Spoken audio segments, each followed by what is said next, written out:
నమస్తే, welcome to Vishwam TV. నేను మీ journalist అనేది.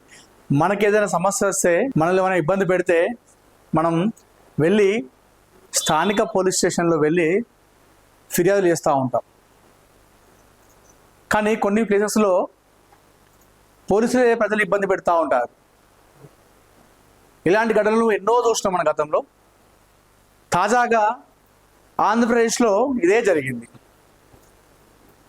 సో నేను ఫస్ట్ ఒక వీడియో చూపిస్తాను, చూడండి.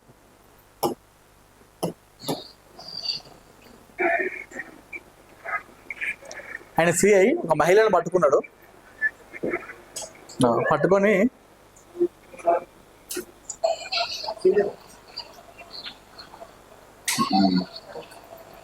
తోసేసింది. మళ్ళీ ఒకసారి చూపిస్తాను.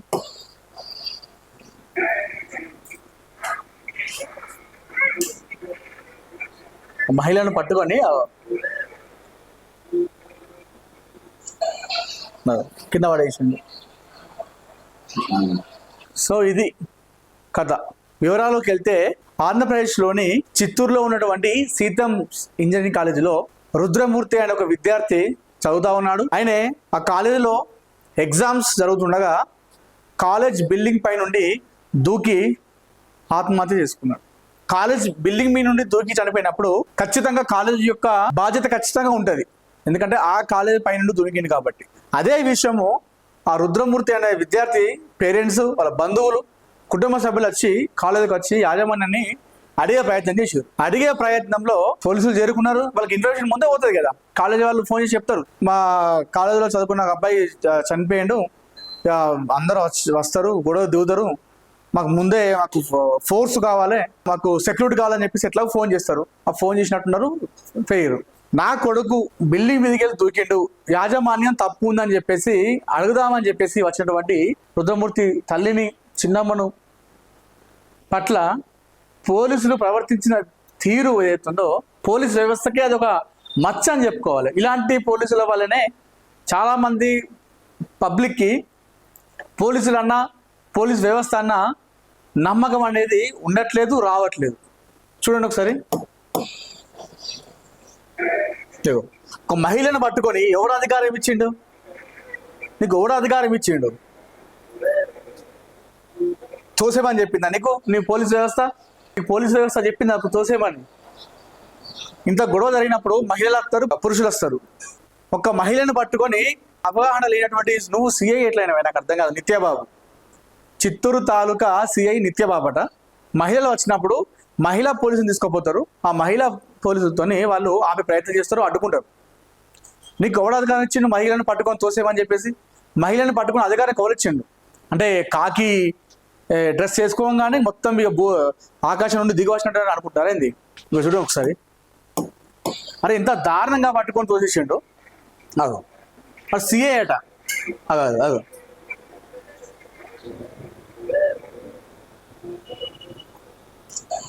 తలకాయ వలుగుతా ఒకవేళ ఆ టైంలో.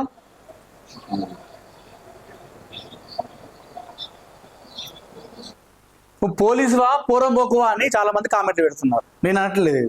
పోలీసువా పోరంబోకువా అని కామెంట్లు పెడుతున్నారు. ఈ మాట నేను అనట్లేదు.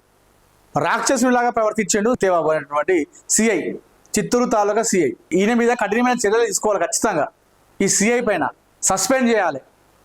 ఇట్లాంటి వాళ్ళు ఏవటే కదా పోలీసులు అంటే ఎవరికి కూడా నమ్మకం లేకుండా పోయింది. ఇలాంటి వారి వల్లే. దానికి కొన్ని కట్టుబాట్లు ఉంటాయి, దానికి కొన్ని చట్టాలు ఉంటాయి. సో ఎవరికి ఏం తెలియదు. మేము చేసిందే రాజ్యాంగం, మేము నడిపించిందే చట్టం అనుకుంటారు కొంతమంది పోలీసులు. ఇప్పుడు అయ్యే జాగిరా అనుకున్నట్టే చేసింది అంతా కూడా. ఒక మహిళను పట్టుకోమని చెప్పేసి గౌరవించాడు అధికారం. మహిళా పోలీసులు ఎక్కడున్నారు అక్కడ? మహిళా పోలీసులు ఎక్కడున్నారు? మహిళలు వచ్చినప్పుడు వాళ్ళని పట్టుకునే అధికారం, వాళ్ళని అడ్డుకునే అధికారం కేవలం మహిళా పోలీసులకు ఉంటుంది కదా. మరి అక్కడ మహిళా పోలీసులు ఎక్కడ ఉన్నారు? నువ్వు ఎలా ఒక మహిళను పట్టుకొని తోసేస్తావు? ఖచ్చితంగా చిత్తూరు తాలూకా సిఐ నిత్యబాబు మీద కఠినమైన చర్యలు తీసుకోవాలి. అక్కడ ఆంధ్రలో ఉన్నటువంటి ప్రభుత్వం ఇలాంటి వారి పోలీసుల వల్ల ప్రభుత్వానికి కూడా మైనస్ అయ్యే అవకాశాలు ఉంటాయి. ఇప్పుడు ఏమంటారు, చంద్రబాబు ప్రభుత్వం ఉంది కాబట్టి ఇట్లా చేస్తారని చెప్పేసి అంటారు. అనవసరంగా మీకు మైనస్ ఇలాంటి వారి వల్ల. ఇట్లాంటి వాళ్ళని తీసి పడేది. ఆ రుద్రమూర్తి ఎందుకు చనిపోయాడు? ఆ కాలేజ్ బిల్డింగ్ పైన దూకి చనిపోయాడు కదా. సో ఎందుకు చనిపోయినా దాని మీద దర్యాప్తు చేసి దాన్ని కూడా విచారణ జరిపించాలి. కాలేజ్ యాజమాన్యం తప్పు ఉందా మరి లేదా అని చెప్పేసి అది కూడా ఖచ్చితంగా విచారణ జరిపాలి. ముఖ్యంగా ఫస్ట్ అయితే ఇట్లాంటి వాళ్ళని అయితే తీసి పారేయాలి. సో మొత్తానికైతే ఇది చూసినటువంటి చాలా మంది ప్రజలు సోషల్ మీడియాలో కామెంట్లు పెడతా ఉన్నారు. నిత్యబాబును అయితే చాలా దారుణంగా దూషిస్తున్నారు. దూషించాలి, దాన్ని ఖచ్చితంగా దూషించాల్సిన విషయమే అది. కాకి డ్రెస్ వేసుకోగానే నేనే మొత్తం అంతా అని చెప్పేసి అనుకుంటారు కొంతమంది పోలీసులు. అందరు కాదు, నేను మరీ ముఖ్యంగా చెప్తున్నా, కొంతమంది పోలీసులు మాత్రమే, అందరు కాదు. ఇట్లాంటి నిత్యబాబు లాంటి పోలీసులు మాత్రమే కాకి డ్రెస్ వేసుకోగానే మేము ఆకాశం నుండి దిగవచ్చామని చెప్పేసి అనుకుంటారు. కొంతమంది బాధ్యతాయుతంగా పనిచేస్తూ ఉంటారు, సేవ చేస్తూ ఉంటారు, రక్షక భటుడు అంటే రక్షక భటులాగానే చేస్తూ ఉంటారు పోలీసులు. ఇట్లా ఉంటాడు ఒకటి ఒకటి కూడా అలాంటి వారు కూడా చెడ్డ పేరు వస్తుంది. ఖచ్చితంగా ఈ సీఐని సస్పెండ్ చేయాలి, ఈయన మీద కఠిన చర్యలు తీసుకోవాలి. అదేవిధంగా ఏదైతే ఆ కాలేజ్ ఉందో సీతం ఇంజనీరింగ్ కాలేజ్, దానిపైన కూడా ఆ యాజమాన్యాన్ని విచారించాలి. ఆ రుద్రమూర్తి అనే విద్యార్థి ఆత్మహత్య గల కారణం ఏంటో తెలుసుకొని ఆ యాజమాన్యం తప్పుంటే మాత్రం వాళ్ళని కూడా శిక్షించాలని చెప్పేసి విశ్వం టీవీ తరపున కోరుకుంటున్నాం.